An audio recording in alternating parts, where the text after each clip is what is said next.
SFJ 4x4 Studios presents in my oversized four-wheel drive Jeep. a Jeep podcast starring industry experts. Pure monosity. What? Say that again. With mad scientist Scott Brown, Use my drill press as a sort of lathe. our host Neil Simpson, If one light goes out, they all go out.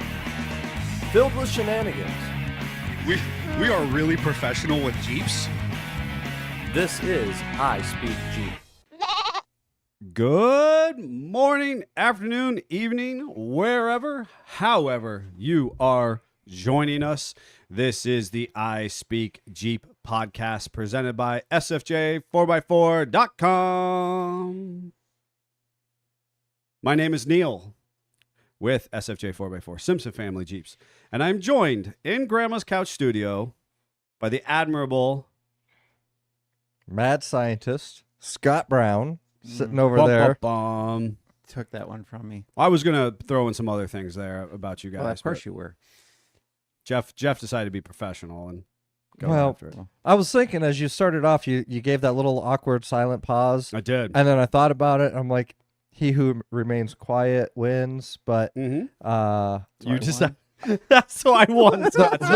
so then you started to talk again right away, Mm-hmm. and then I'm like, there's the next awkward pause. I'm like, screw it, I'll just steal it this time. There you go. Well, Stolen. well, And that- Scott still hasn't really said anything. Every guy- time he tries to talk, we right? just interrupt him. Both of you just interrupt me. That guy over there with that dapper hat is the producer, Jeff.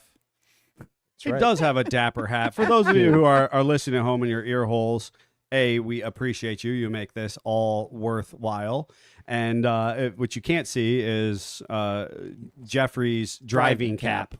Yes, which was super popular in the 90s. Let's just talk about Backwards. backwards. Yes. And you needed a little Puma or a Nike swoosh on yes. it. Nike preferred.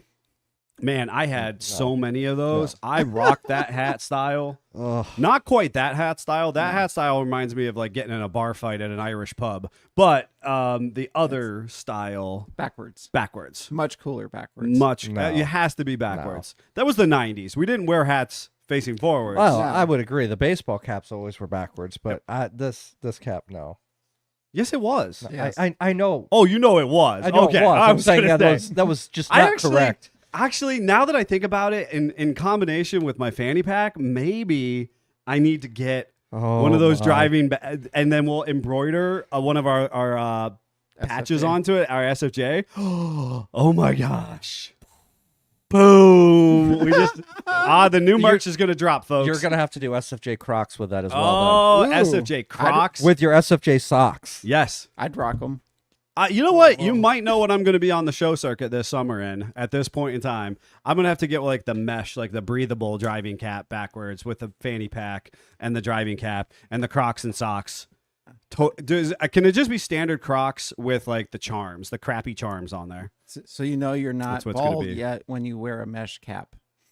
I'm not bald. I have a beautiful flowing head of hair, but thank you very much. Actually, I think Scott was feeling a little uncomfortable. I think he there. was. Yeah, I think he was. I tried to buy a John Deere cap this weekend, and I couldn't because they're all mesh back. Just saying. The trucker cap. Yeah. Folks, we are going to be talking about iconic 4x4s, generically named Jeeps. Jeep. Right? And so it's an interesting topic because ultimately this podcast specifically and our parent company, SFJ 4x4, really works on the branded Jeep vehicles owned by a number of entities over the last, 80 years. Most currently, Big Daddy Stellantis. But, we're going to be talking about all things that randomly or generically people globally call Jeeps or Jeep in general. And that's an interesting history. So we're going to be talking about that today. Is there anything pressing and topic or news that we need to be discussing? Does anybody have any relevancy? I didn't think so. There's a couple fun off-roading opportunities coming up in the very near future. This is a transitional moment in the year and in our industry. Everybody's kind of laying low at this time, but I do know that what formerly was called the Dayton Off-Road Expo is now called Mid-America. That's coming up in February.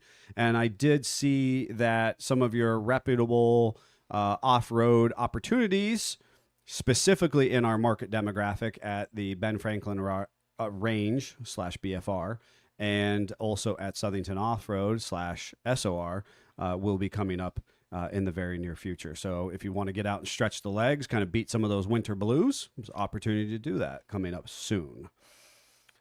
But I love it when people refer to non-Jeep branded vehicles As Jeeps. as Jeeps. Yes. Said no Jeep owner ever. Well, before we get into that, let's go to the comments real quick. Joe O'Brien was first this morning with good morning. Michael morning. Lentz, good morning. Jaga Jeepers, good morning. And Daddy Jeep, good morning. Good morning, good morning, good morning to everybody. So, what is a Jeep? A Jeep. Pretty Just much. extra expensive parts. Just empty every pocket. Yes, that is also true. Oh, all right. Oh, wait, that's not what we were talking about. That's not heartache and despair that constantly we're subjected to.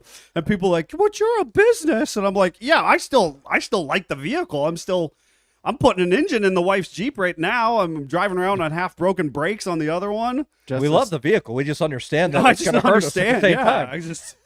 It's like a rose. Like, I understand that when I touch a rose, like a Longstead, not a genetically modified rose, but like when I touch a rose, it's going to hurt me. But I still want to touch the rose. I still want to have the bouquet in my hand. So I'm gonna go with what actually makes it a Jeep. Just enough essential parts, which That's means actually kind of true when it comes to. a 4-wheel drive, traditionally convertible, very block. Something that our young child could draw, that you can beat unmercifully and then push back into a shape of a block and then beat some more. Yeah. And ironically, I've said it a couple times on air, and I'll say it again. Most of the worldwide Jeeps, air quotes, were all inspired or mostly copied off of World War II Jeeps. For a myriad of reasons, Yes. right? For a myriad of reasons, and we'll get into that conversation a little bit. I do want to reinforce that what's fascinating to me is that generically outside our specific market and the enthusiasts that are within the Jeep brand world, that pretty much anything that is this kind of short or narrower wheelbase, Mm-hmm. that is 4x4 in essence. It doesn't even have to have the rugged four-wheel drive system that Jeep is known for, and is typically convertible or has the capacity to be convertible or has that same experience.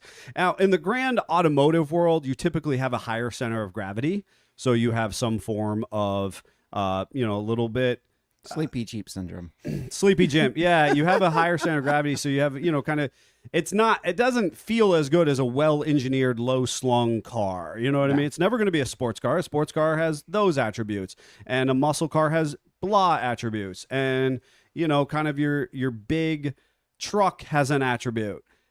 Jeep, as air quotes, is this smaller, compact, higher center of gravity, rugged utility vehicle. And I think it's interesting just because of my own propensity. I've been staring at ATVs recently. We had our tractor conversation. I've been staring at ATVs recently. And, the idea that the ATV I think market, I know somebody that's selling one. Holy cannoli. So the ATV market as a whole has a bunch of different brands, right? And they can all be categorized. They all produce something under the side-by-side market or the quad market, right? And so this idea, and then you obviously have your two-wheelers and dirt bikes. You get these general design elements. And that is what ultimately our Wrangler platforms realistically are. And then by extension, you have these competing brands that have similar design elements. And what I love about our specific line and why I think our base loves it is because it is actually very rugged. And I'm going to just contrast it to a Geo Tracker.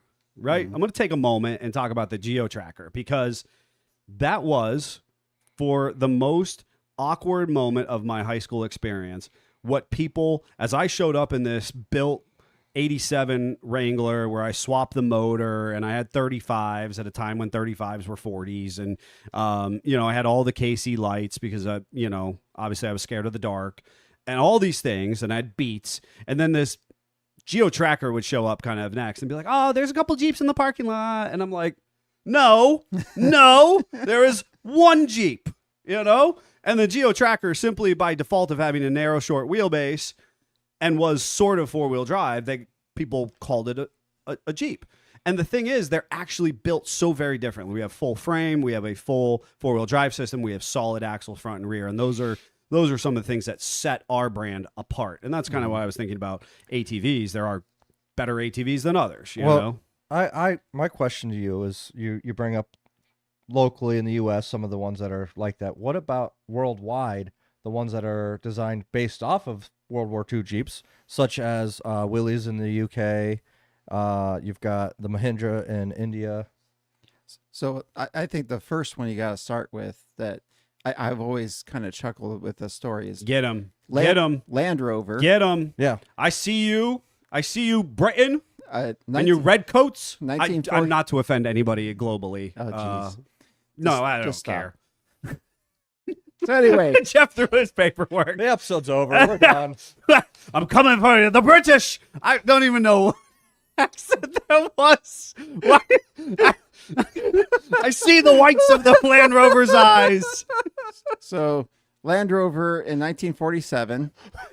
Can you try that accent again? I No. really want to know what that was. It was a combination of Pennsylvania Dutch and Scottish. I was going to say, it kind of had a little Scottish flair to it, but not quite. Definitely an angry Pennsylvania Dutch Scottish gentleman who's angry at the Land Rover. Now that we've offended everyone. So anyway, and Remember that time Have we offended Antarctica yet? Because I want a listener down there. Screw Antarctica for not listening to us yet. so anyway, we'll put this back on the rails. Land That's Rover too far gone. in 1947, the prototype was literally built on a Jeep chassis and axles. Huh. Literally put on a Jeep chassis and They axles. just formed some body lines. They're just around like, this is it. really This already works over this here. is rusty, and aluminum's better. So we're just going to throw the body away. Okay, well there you go. You hit the nail on the head, and people who are listening at home might not understand that is largely an aluminum body at that point. Yes. And that is in the 40. We're talking about 1947.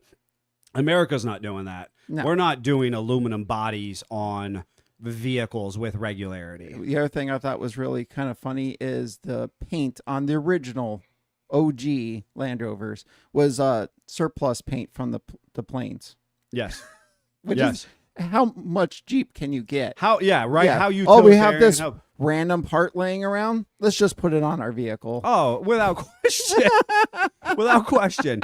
And I do think that it was in part under pseudo military contract as well that they did Yes. this. Yeah. Yeah, we And- just got called out by my wife. In the comments, real quick, Bill says good morning. Fred says good morning. And then my wife said, poor Scott trying to be business as usual, and you two just can't. Word. I mean, it's kind of par for the course. Fair. So, so the Land Rover I think was interesting, cool, because if we go back and we have 1941, we actually create production of a viable utilitarian light duty vehicle for the U.S. military, Yep. and globally it sweeps the globe because ultimately it's one of those pieces of technological invention that people had been clamoring for and nobody had been at the forefront. And of course, Yeah. USA we were, which was awesome, but Britain is going, hey, we need us one of those. Yes. Everybody was like, hey, we need us one of those.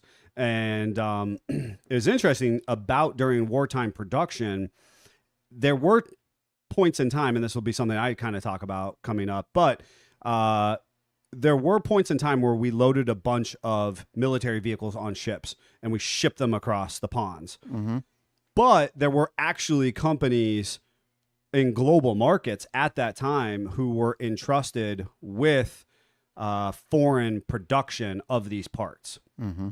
And so that's an interesting thing that happens at and around World War II and then shortly thereafter, which obviously is how Mahindra gets in the picture, which we'll talk about. Yeah, say let's not go there quite yet because I Not got some quite yet. more fun Land World War Rover? II. So the next one, do Steel. To Steel Design. With design Nissan Patrol. Mm-hmm. So they actually It's actually kind of a cool vehicle. were introduced in 51, ran till 60. Was called the 4W60. It is also called the Nissan Jeep. Who's not surprised? Not surprised. Us. And When did the Patrol? Did you see on your fact-finding mission when the Patrol was out of production? I just just worried about the first one. So 51 to 60 for the very first Patrol. Okay. I thought the Patrol ran through the 90s. Jeffrey, you're on that one. I will juggle. So then we also go into the Land Cruiser, Toyota, Mm-hmm. 51 also.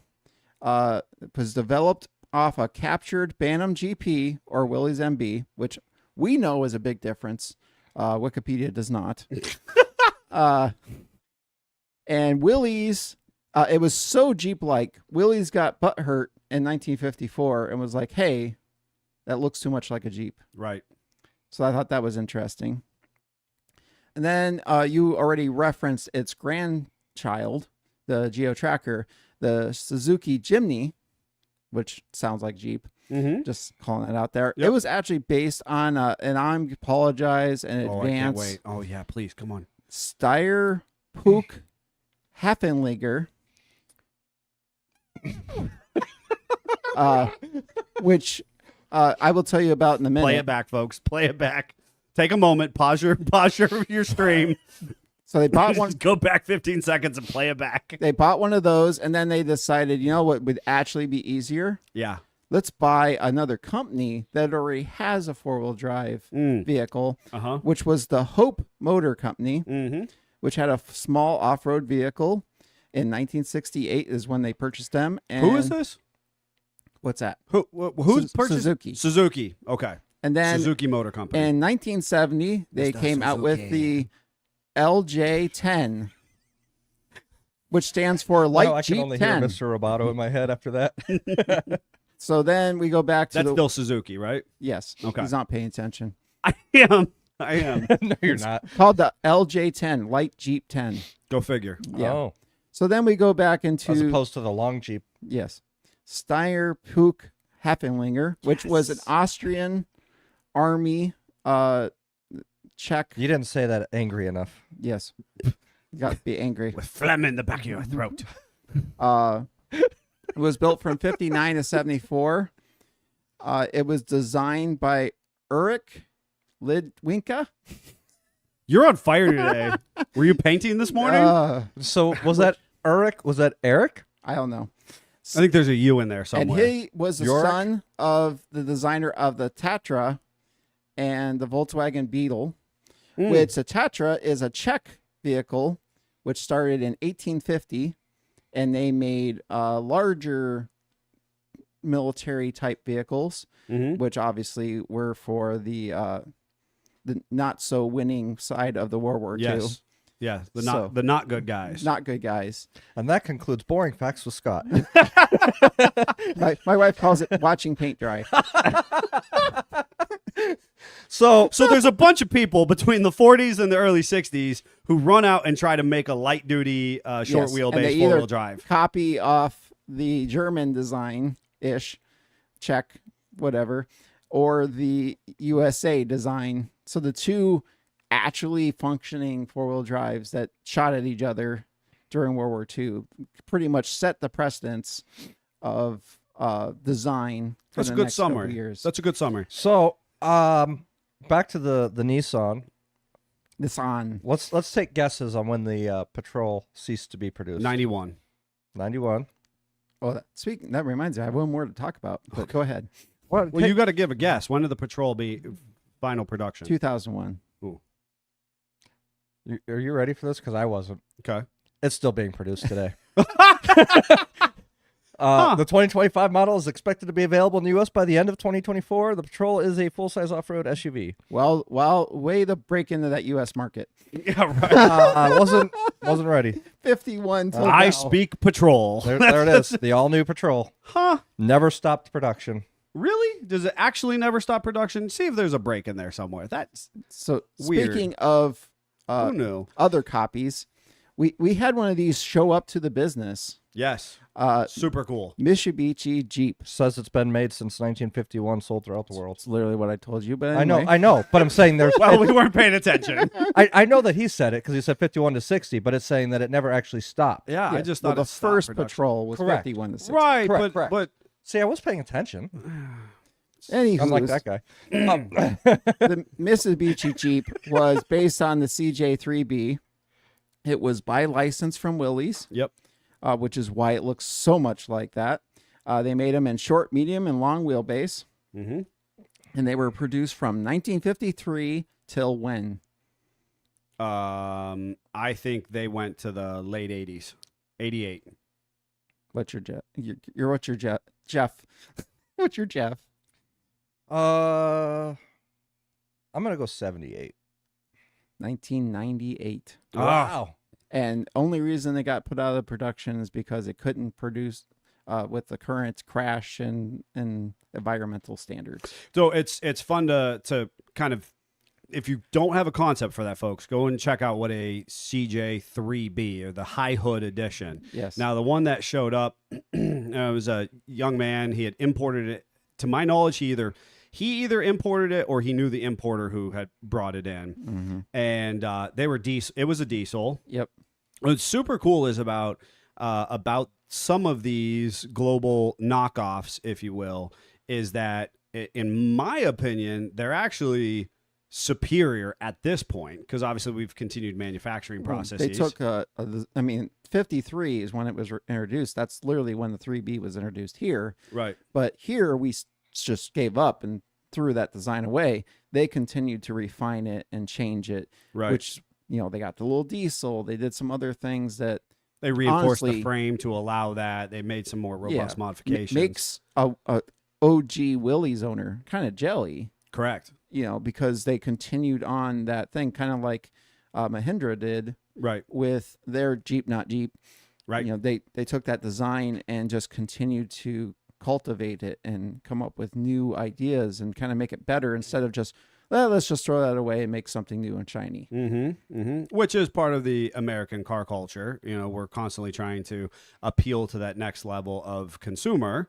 And so we're refining and we're responding to feedback as far as that market is concerned. There are other determining factors across the rest of the world, which I think is interesting when it comes to this boom of brands between the 40s and the 60s who are exploding onto the scene trying to do a light duty people mover utilitarian vehicle that you can use in a multifaceted capacity, whether it be on the farm or in a military aspect or even just kind of around town duties, which did kind of revolutionize the world in sorts. And so, as you mentioned, you have two primary designs, one from Eastern Europe and one from the U.S. And certainly the interesting piece about the U.S. market, and this is my understanding about it from a bird's eye view, folks, is that the U.S. production grabbed other manufacturing opportunities throughout the world. And they said, here's our licensure, here's our blueprints, here's our here's our expectation for quality control. And Let's Jeep the world. Let's Jeep the world. And you're going to manufacture elsewhere, right? And so they actually set up factories globally to produce American-made, or air quotes, Jeeps. At least at minimum spare parts. Correct. Yeah. Correct. Right. And If you have enough it's- spare parts, you can build a Jeep. And that's what, and there you go. That's probably better to say that they're contracted to build spare parts for these vehicles because it's easier to grab that spare part in the Asian market if the factory over there already has those things, right? Now, the interesting piece is my understanding about the automotive history of Eastern Europe, and this is not my strength, but I do know factually a couple different auto manufacturers who've ran into this. There was actually a kind of a culture of stealing people's vehicles and not stealing them, but buying a vehicle and then reverse engineering it. And so you actually had different factories all in a similar vicinity, which then spread themselves, where they actually would take a vehicle, reverse engineer it, and produce their own. So in the American markets, we actually consciously set other companies up in global markets manufacturing our parts. Mm-hmm. And in Eastern Europe, they were actually just stealing each other's designs and, refining and building. And so a copy of a copy, which is kind of like a little bit of the conversation where Ural motorcycles comes from. Yes.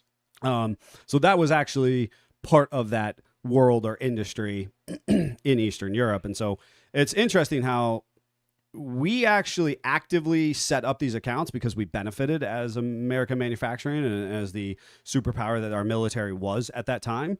But conversely, those companies went ahead and started selling parts and then putting other body parts on there and whatnot. Mm-hmm. Things that we haven't explicitly addressed is because of the massive amount, the overproduction of military Jeep vehicles, right? Mhm. So pick your poison as to, whether it's the M38 or, whatever, the MB. Because there was vehicles sitting everywhere, and the wartime was over, there was just tons and tons of spare parts and spare vehicles. Yes. And the rumor mill is that certain suppliers or certain warehouses of parts were actually dumped into the ocean. I think we've all reasonably heard We've that seen one. pictures of reefs Right. being built by World War II Jeeps. Correct. That there was such an overproduction and they were in certain areas that it actually just made more sense to dump all these vehicles off the side of the boat as opposed to transporting them home or allowing them to fall in other people's hands. But then there were factually areas where we just abandoned thousands of vehicles and spare parts and Hundreds stuff. of thousands. Speaking of, and just because you want me to say the word one more time, the Steiner Puch Heffenlinger. Why He's they so good at it now. I know, why but they I still created- wasn't angry. why they created those is literally the Austrian army had a whole plethora of surplus U.S. MBs and GPWs, and they were getting a little long in the tooth by the 50s. So that's literally why they designed. Let's see that. I want him to try to read this off. No. Yeah. No. You gotta do absolutely the- not. I'm not even Not gonna even try. with the accent. No, I God, no. love your accent. No, God, no. So, what's interesting So is so close. So, what's interesting in the Asian Pacific markets, and certainly in the Philippines as well, these spare vehicles almost became a subculture in themselves. And one of my favorite little blips of history is something that is called the jeepney. And a jeepney is originally It's not a tattoo of a Jeep on your knee. two drums and a cymbal fall off a cliff. So a jeepney is kind of interesting, and it's similar enough in the term jitney. And I don't know if you guys have heard Yes. of jitney, right? Yep. And for the most part, jitney is not, and I've heard people say, well, that's a bad word. It's not. It was basically it's a taxi driver, right? And the thing is, it's a extension of a jeepney because specifically in the Philippines, this word, the etymology of this can be traced back to the Philippines, where they had enough Jeeps, parts and pieces, but they didn't have enough to make them whole. And quite frankly, because of the resourceful nature of the inhabitants there, they didn't even really need them to be four-wheel drive. No, they just needed it to look like a vehicle and sort of go down the road. And sort of go down the road. And so you go to your local scrapyard. And you just pick up whatever is hanging out, which and happened to be a lot of Jeep parts. had a lot of Jeep parts, and you could build, these light duty people movers. In fact, they actually, part of that subculture is actually a jeepney bus, which is actually, they stretched it into this Yes. mini bus because it's just the things were narrower and traversing and whatnot. Who needs any weight classification? No. Just Or- put more on there. just stretch it longer. And many of the jeepneys were actually 2-wheel drive. They had design elements that were of more luxury class vehicles, maybe big high fenders or funny looking hoods or sort. But ultimately, they were all made out of Jeep spare parts because, again, in those specific markets, after the war was over, we just exodused and we left all of that tech.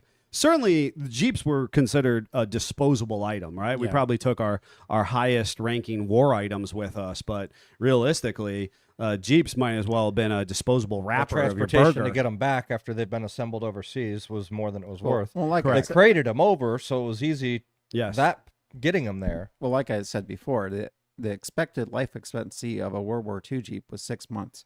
So the fact that in the 50s they were still pushing them into the shape of a Jeep and beating on them is amazing compared to what the expectation was. Right. And I think it's cool is that jeepney culture has actually continued almost as a subculture to realistically to this day. It is literally like a big pride thing at this point. Yes. They have parades, and the amount of, I apologize, but crap they put on these vehicles to go down the road. You're like, how are the tires holding air? Yeah. It's There's- fascinating. There's a lot of stuff on there. It's fascinating. And at this point in time, 60, 80 years removed, I suppose, from the original, quarter ton military vehicle Yeah. to what the subculture has become is fascinating to see what effect our original brand and manufacturing processes have had, because quite frankly, we're all about off-roading and expensive overland camping and trail riding and kind of this rugged individualism that our brand represents. But in other parts of the world, sometimes it's just A to B and agricultural purposes, and certainly in these regions, it's a pride, it's a subculture, it's kind of like lowriders, and kind of interesting there. I think it's fun as we move around, and those of you who know, I'm kind of excited. I have purchased a Mahindra tractor. I did so sort of intentionally, and that is because Mahindra actually was one of those companies who was tasked with manufacturing wartime automotive parts for our original military vehicles in the 40s and early 50s. So much so that through, whatever it was, and I don't exactly know what the name of that company was at that time, and I do think it was Mahindra something or other. They actually had the full rights or blueprints to more or less a CJ2A of sorts. Yeah. And I don't exactly know which one it was they had. Which we've talked about before. Dana India has continued that production of the axles that are pretty Willy-esque design, which is what current Mahindra not Jeep. Right. So that was the thing. Mahindra and Muhammad. Okay. That was the original name in That was the name in the 40s? 1945 when Okay. they were founded. Perfect. And they were, tasked with manufacturing these vehicles. And I think it was around 17, and don't quote me on that the Mahindra Roxor Yes. was released for U.S. markets. And realistically, the Roxor, at that time of its initial release, was a spitting image of a CJ2A, more or less.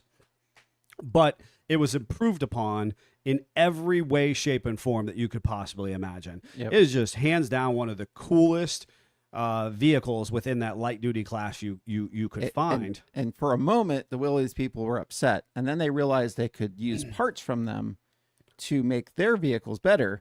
And then suddenly it was like this Well, I don't like it, but I'm gonna totally steal the axles from that and Yes. put it underneath my old Oh, school you can Willys. give me an engineered diesel engine right out of the box that Yeah. fits within my little, Engine frame compartment? rails and engine compartment. Hmm. I do want to add another interesting fact about Mahindra.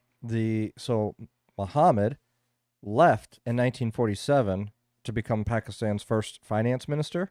Hmm. So it became Mahindra and Mahindra in 1947. There we go. 1947 is when they started producing the Willys. So they had to kick out the finance guy first to be able to do it. Well, just kind of Seems par for the reasonable course to for me. Jeep. Seems reasonable to me. we got to lose all rationale and just empty every pocket. Get rid of the guy who actually wants to keep us grounded, and Yes. let's just go after fun and intangible things. Yeah, and so I like, and they maintained. I mean, arguably, Mahindra as a whole, I think, was relatively not a household name up until very recently. Well, in 56 is when they first went public. Okay. 61 is when they joined the International Harvester to manufacture tractors. Mm-hmm. 61. They didn't actually create a tractor division until 82. Huh. And then 86 is when they created the tech division, now known as Tech Mahindra.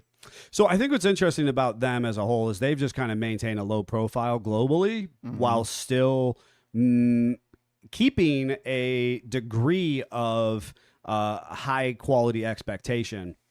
And so they today, it's interesting. I know I fielded a call from a customer recently who was dealing with another off-road business, and this off-road business said, "Hey, we build these axles." Now, I'm not 100% certain how that conversation went down because I was not privy to it. But the customer told me that this off-road company says, "Hey, these are our in-house axles," right? That this is a stateside company, Montana, Wyoming, something to that effect, and said, "Hey, these are our in-house axles, and they fit in your CJ narrow track axles." And customers like, "Cool, I will buy them." And they show up and they actually don't fit through the hub hole, so the spindle hub hole on your CJ front Dana 30. And so the customer was upset. He's like, well, he didn't want to take it off at the ball joints, install the axle shaft, and he couldn't quite understand why, if these were made for his CJ front axle, why they would not fit through the spindle hub bore.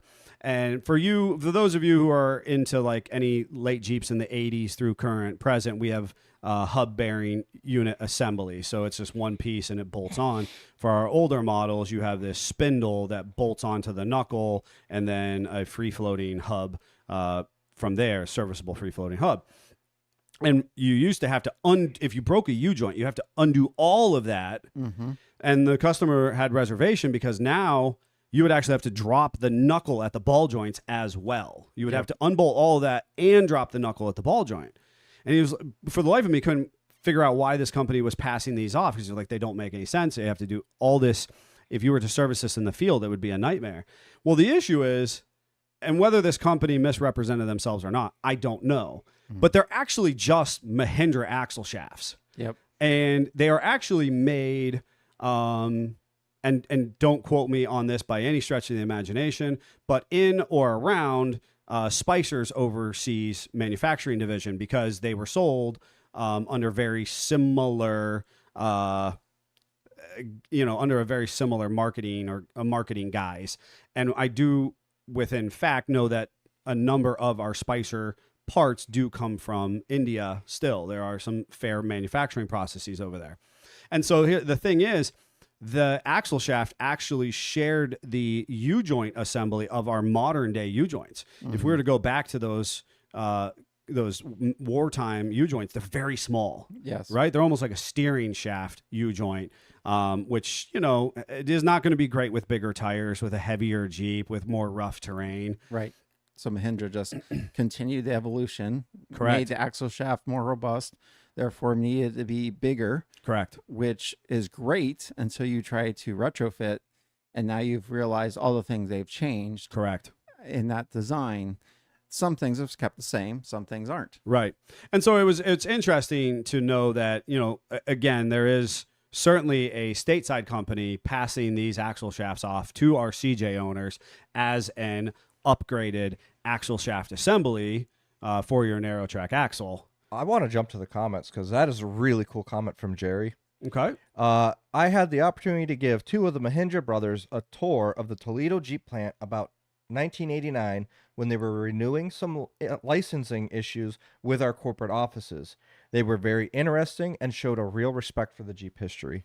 It's How awesome. cool is that? It is cool. And you know what's funny? And again, I'm going to draw back to my tractor that I purchased, which, anybody who's listened or followed along with the saga of sorts, I specifically purchased it because it is a U.S.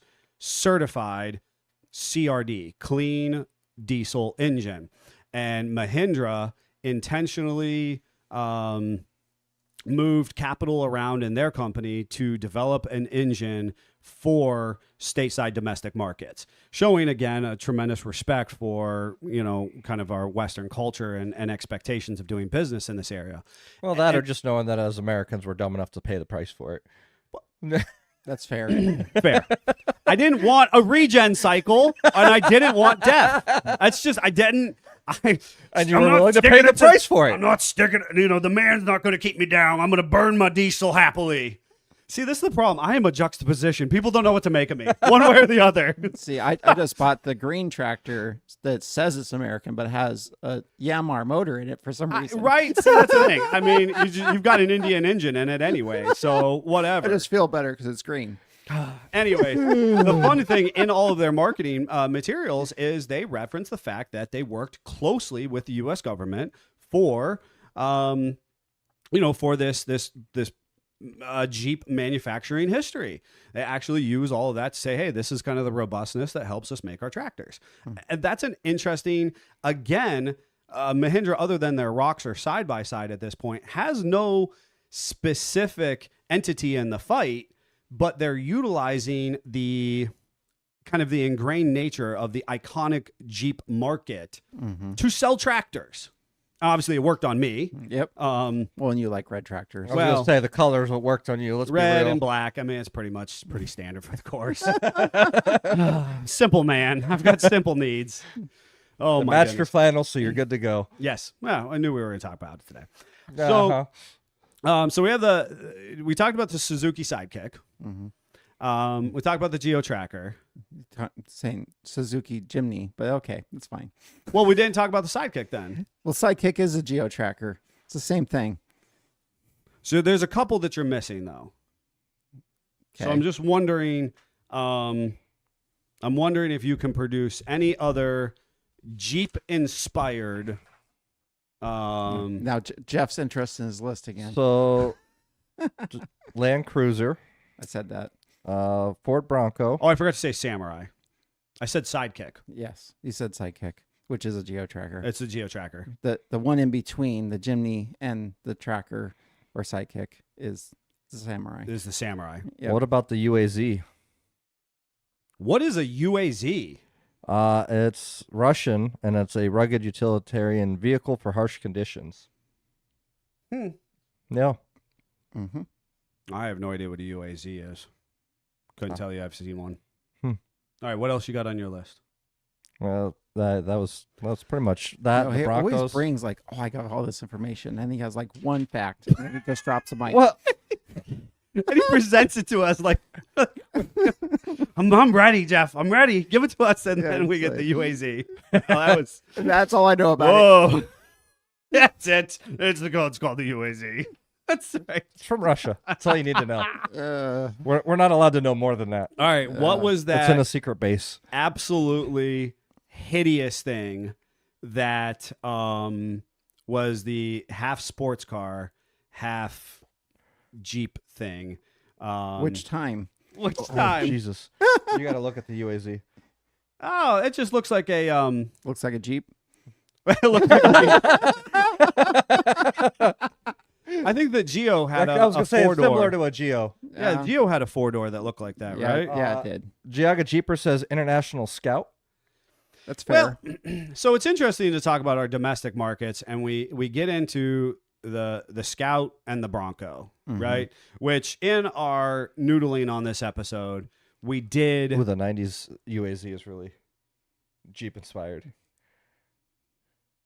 I think you need one of those, Jeff. Like when I think of you, like that's how folks, if you don't know what 1990 UAZ is, I'm pretty sure if you look up a 1960 UAZ, it's going to look just like that. and I think that Right? I think that you can just kind of, if you've never seen Jeff a day in your life, if a Jeep, if Jeff had a spirit animal that was that with his driving cap. What I think is most funny Can I paint it blue? Exactly. Exactly. is here we have, us setting the precedents in the 40s. Then everybody copies us in the 50s. And then by the time the 60s roll around, that people are like, in the U.S., like, I found your UAZ. we need It's to the farmer's UAZ. Oh, that's gorgeous. No, I told you. Oh my gosh. the cab over, isn't Wait, it? Oh, it's a cab over. Of course, it's a crew cab over. That's just an FC. It's an FC. It's a ripoff of an FC. Oh my gosh, that's gorgeous. Well, now I just got to see if I can find one for Scott. Anyways, by the 60s roll around, when the Bronco, original OG Bronco, and the Scout are released, it's like, hey, we've now taken 20 years out. Now it's time for us to redevelop and redesign. Right. Go back to the center. Yeah, and I think that we saw how valuable the Jeep market was, and that there was this crossover. And I think what Found IH Scott's. we're all picking out UAZs over here, just so you know. I obviously need the SUV version. Yes, with you get not a roof. the hard top, Right, right? It's the a hard hard top top. OD green. There you go. So, I think we saw the how prolific that stronghold was on the market, and Ford wanted in, Yeah. and International Harvester wanted in, and there's some interesting history there. And they also, I think we see that market, they were a little bit bigger than our other Jeeps. And obviously we started seeing vehicles get bigger and bigger. We saw the hot rod market. We saw the weight carrying capacities want to increase. These were not necessarily that kind of light duty vehicle that were meant to have a minimal footprint, Right. and kind of, they were meant to be manufactured affordably. They're still with rather boxy looks, right? Because that's a big piece that we haven't totally expanded upon, is the fact that these were really rude designs. Well, I said it was like what your 3-year-old would draw. It is, and I think that's what had mass world appeal, because you just had a straight enough body panel that you didn't have to be a master metal worker to create the cladding for this. Nope. You just kind of had to shape it into a box that didn't look like a Willys. Yep. You Sheet know? metal comes as a flat sheet. You just kind of cut out shapes and tack them together. There you go. Yep. Yep. And because they were not really big, monster powerhouses, you didn't have to have a great cooling system. It could really just kind of be a shoebox on wheels, because as long as you did some very basic things as far as letting fresh air in and basic cooling, they just kind of worked, right? Well, and really until, the Bronco and the Scout, kind of came around, and Bronco immediately sticks a 289 V8 in theirs and that kind of stuff. And Jeep kind of had to sit back and go, oh, Right. maybe I should put a V8 in my Yes. Jeep oriented vehicle, which is then when everyone started to roll them over and Go figure. off themselves. But, and roll bars were needed. Yes. But that's kind of what set the precedence of that. It was a next evolution of sorts of, we took it from the little simple 4-cylinder that you just kind of hit with your hammer and use your channel locks to make it run, to, okay, now we're actually going to get some performance. Now we're going to change up a little bit the design. And I think it's interesting is that we do see specifically Jeep, and I'm going to give a little bit of credit to the OG Broncos at that point. We do see them kind of push the industry forward, whereas many of these other iconic Jeep-esque vehicles, they didn't really progress anymore in their rugged nature or in their performance. They kind of maintained this degree of simplicity, More like ease a of tractor. manufacturing. Yeah, and I think that met the needs of those global markets, but lost appeal among Western markets, right? And so the relevancy, We need our shiny ball. we do need our shiny new ball, with Well, new and- body and lines. as Bill put it, more power. 100%, you know, and I think that's why everybody gravitates to the Roxor when it's released. Why there is a population of people who are diehards who initially are like, I want everything to do with that Roxor. Honestly, one of the people who kind of swayed my opinion was Rick Payway. We were having a conversation about it, and he is like, I want everything to do with a Roxor. Whereas I was kind of on the fence. I was kind of like, I'm a Jeep purist, and if I don't have my, clattering 134 and crappy axles, then so be it, Yeah. And there was a number of people who were in the industry who was like, nope, give me all of that tech under there and clad it in a pick your Vintage body. vintage body that you like and let it rip. And we were out at SEMA a few years ago, and I don't exactly know which one it was, but I was perusing the selections, and there was the most spectacular patinaed CJ vehicle. It had all the right accoutrements as far as ropes and shovels and rag tops and nice, canvas seats. And it had a Bellevue winch on the front of it, which would be period correct for a flat fender of sorts. Not perfectly period correct, but correct enough. Had a Bellevue winch on it. And so I loved it. It had appeal to me because, of course, I love anything that's cheap and just half pulled out of a farmer's field. But the more you started to look into it, it actually was all sitting on a modern day Roxor chassis. Frame, axles, transmission, transfer case, diesel engine, the whole shooting match. Somebody had reskinned in the most period correct fashion possible a Mahindra Roxor. And the challenge was, it was lost on a lot of people. Yeah. But what was fun was as I was Sounds like a Scott design. but as I was sitting there drooling on it, and I really hate to be, a name dropper and not drop everybody's names. But as I was sitting there drooling on it, over comes Rick Payway and then Fred Williams.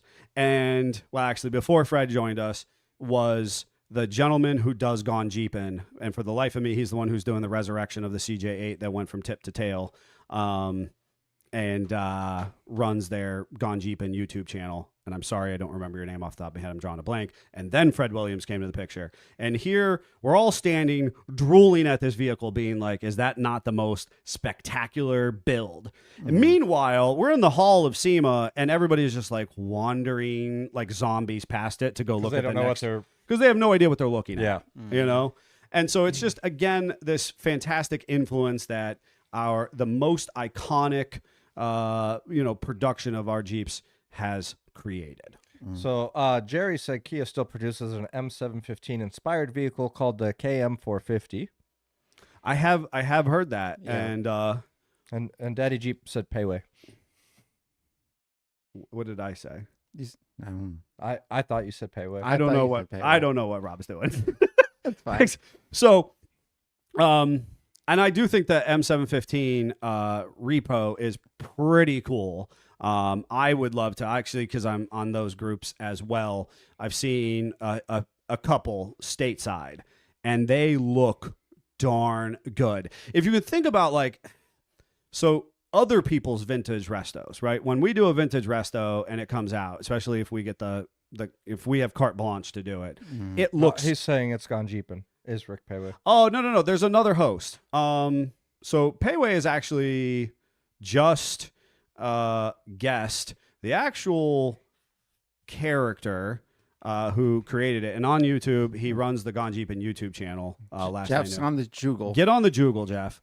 And he's the one who's doing the tech updates. Rick gets it by namesake orientation. Tracy Clark. Nope, that's a female. I know Tracy as well. She lives in Colorado. Okay. So when you look up Gone Jeeping, that's it. That's who's what's the listed. go to the YouTube page for me. Okay. So anyways, when we have carte blanche, we get to make a vintage Jeep look new, right? I mean, it has the same sheen, the same fit and finish, right? Yep. M715s, because of the rudimentary nature of them, they always kind of just look like they're still military surplus. This Kia job looks like a modern day truck. And you barely can tell one way or the other, but you get this full-size truck experience. And I've seen a couple videos on them, and I'm like, man, I would love that because, you know, just the way that modern truck doors open and close, a modern interior, stuff like that, is a very cool. Mark Allen? Nope, not Mark Allen. He was the original. He was the original oversight. That Jugal is failing us. Well, it's also my recollection and interpretation of the situation. Well, We'll fair. do what was it called when newspapers used to have a redaction or correction? That what you just said. Called redaction. Well, I thought there was a title for that. Folks, we will tell you who I'm talking about next week. I will pull that, and if I was wrong to say that this individual is not in charge of the YouTube channel, then I will walk that back. But I will explain further who he is because I can just physically, I could see his face 6 inches from mine. And for the life of me, I cannot produce his name offhand. And I've watched a lot of his videos because he's resurrecting one of the original CJ8s that went from, that crossed the Panama Canal or the Panama, whatever that was called. Yeah. It's a great story. It's a great story. Time is ticking. I've got some life events happening, folks. And so there are some challenges with that. We've got a lot of work to be done in-house. We got a full shop at the moment with a pleasantly full schedule. So if you are thinking about getting into us, we encourage you to get into conversations now. And we would love to be in talks with you about your springtime pursuits and what your experience or expectations are going to be out of your Jeep and Jeeping for you in 2025. Jeff would love to hear from you and have that conversation. I know Greg too. Stop looking already. I was going to say, there's a ton of names, and none of them are who you think. I know. I get it. So just an interesting take on it, on how the Jeep vehicle, that original concept has iconically affected the world. And we'd love to hear some of your take on it. So if you want to leave us a comment, leave it on the YouTube page, reach out to us. You can hit us up on our text only number 440-855-2100, or you can email directly to Jeffrey at jeffc@sfj4x4.com. And until then, Jeep on. Jeep on. Jeep on.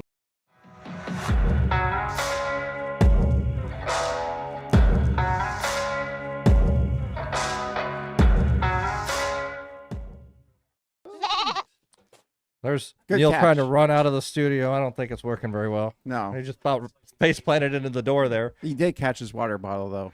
Yeah. It was, Kudos to that. yeah, it was a good catch. So, we will try not to ruin the episode right at the end here. A train wreck has begun. Yes. So, what I did over the weekend is on Saturday, I actually took the day off for personal mind veg reasons.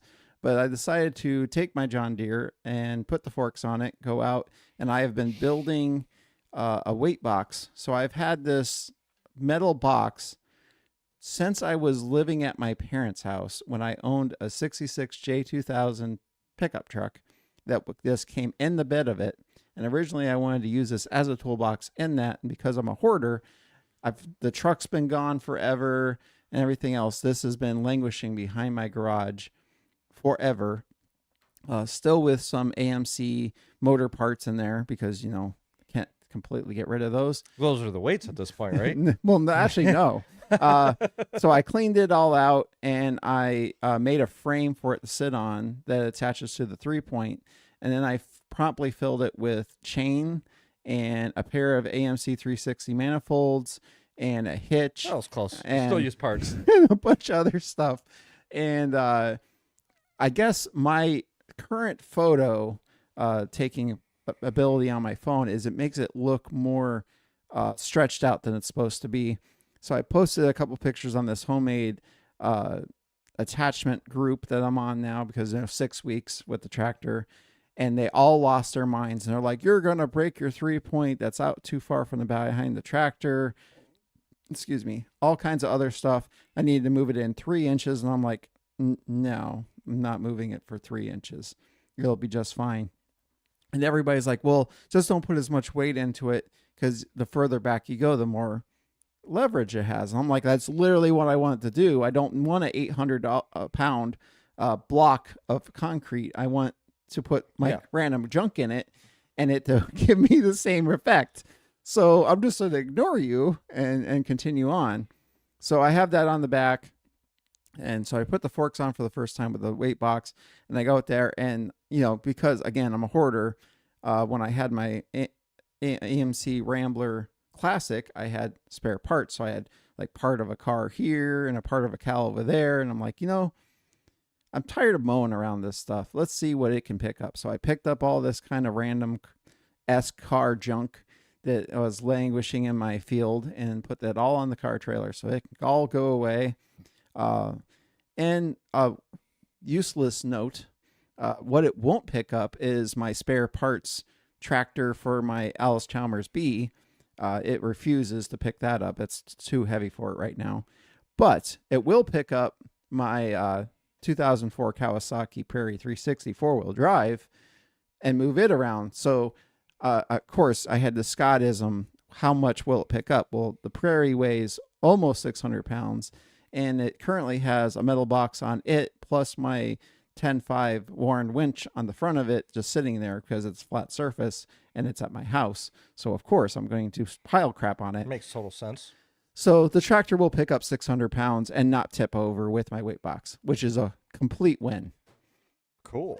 So do you know what your tractor's rated to be able to pick up? About 600 pounds. Okay. But It's with your what weight it's- box, you're able to. I am able to pick up its capacity and everything's happy. So until I Scottify it so I can pick up more, Right. we're just fine. More power. The other thing that I did on Sunday is I drugged the kids out to the shop, and Aiden got to make the start of a tiny Captain America shield. Oh, cool. Got to use the equipment, the planishing hammer and the English wheel. Evie started making a sheet metal moon. She was petrified of the planishing hammer. And she doesn't understand easy on the pedal or easy off the pedal. It's all or nothing. Yep. So we had to go through all that. But they were excited. You have some dad time in the garage. That's really So fun. we're going to continue through that. They are made, but now we need to prep them, sand them, paint them, that kind of stuff. So I'm going to get them involved in that as well. Obviously, probably need to teach Evie how to spray paint because I'm sure that will be interesting. Yeah. But I kept pounding in their heads. It doesn't need to be perfect. It doesn't need to be exact what you are envisioning. This is just getting you started. This is so you can start to learn.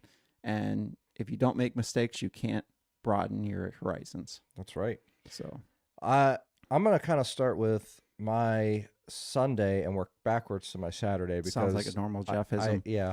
Well, a lot of life happened this weekend, and it was all good things. But so obviously my nonprofit, High Release Heartstrings, we have an event meeting on Sunday, and that was very productive. It's about planning this 2-day festival and Labor Day weekend.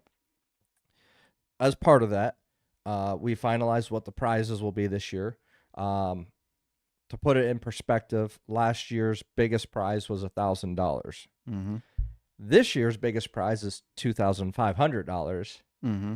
And the second place, I guess you could look at it as the best original song will be $1,000. That's awesome. So, and we've tiered it down. So you 2,500, 1,000, 750, 500, $300. These are all prizes that you can win, cash prizes as being an artist.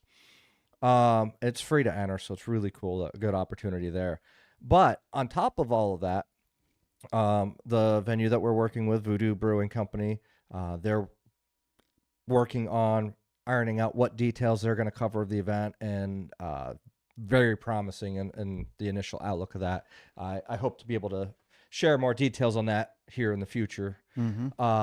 But also, we got some big time donations in this past week. So Shure microphone, which is actually the microphones we use in studio, Shure donated about $1,500 worth of product to us. That's awesome.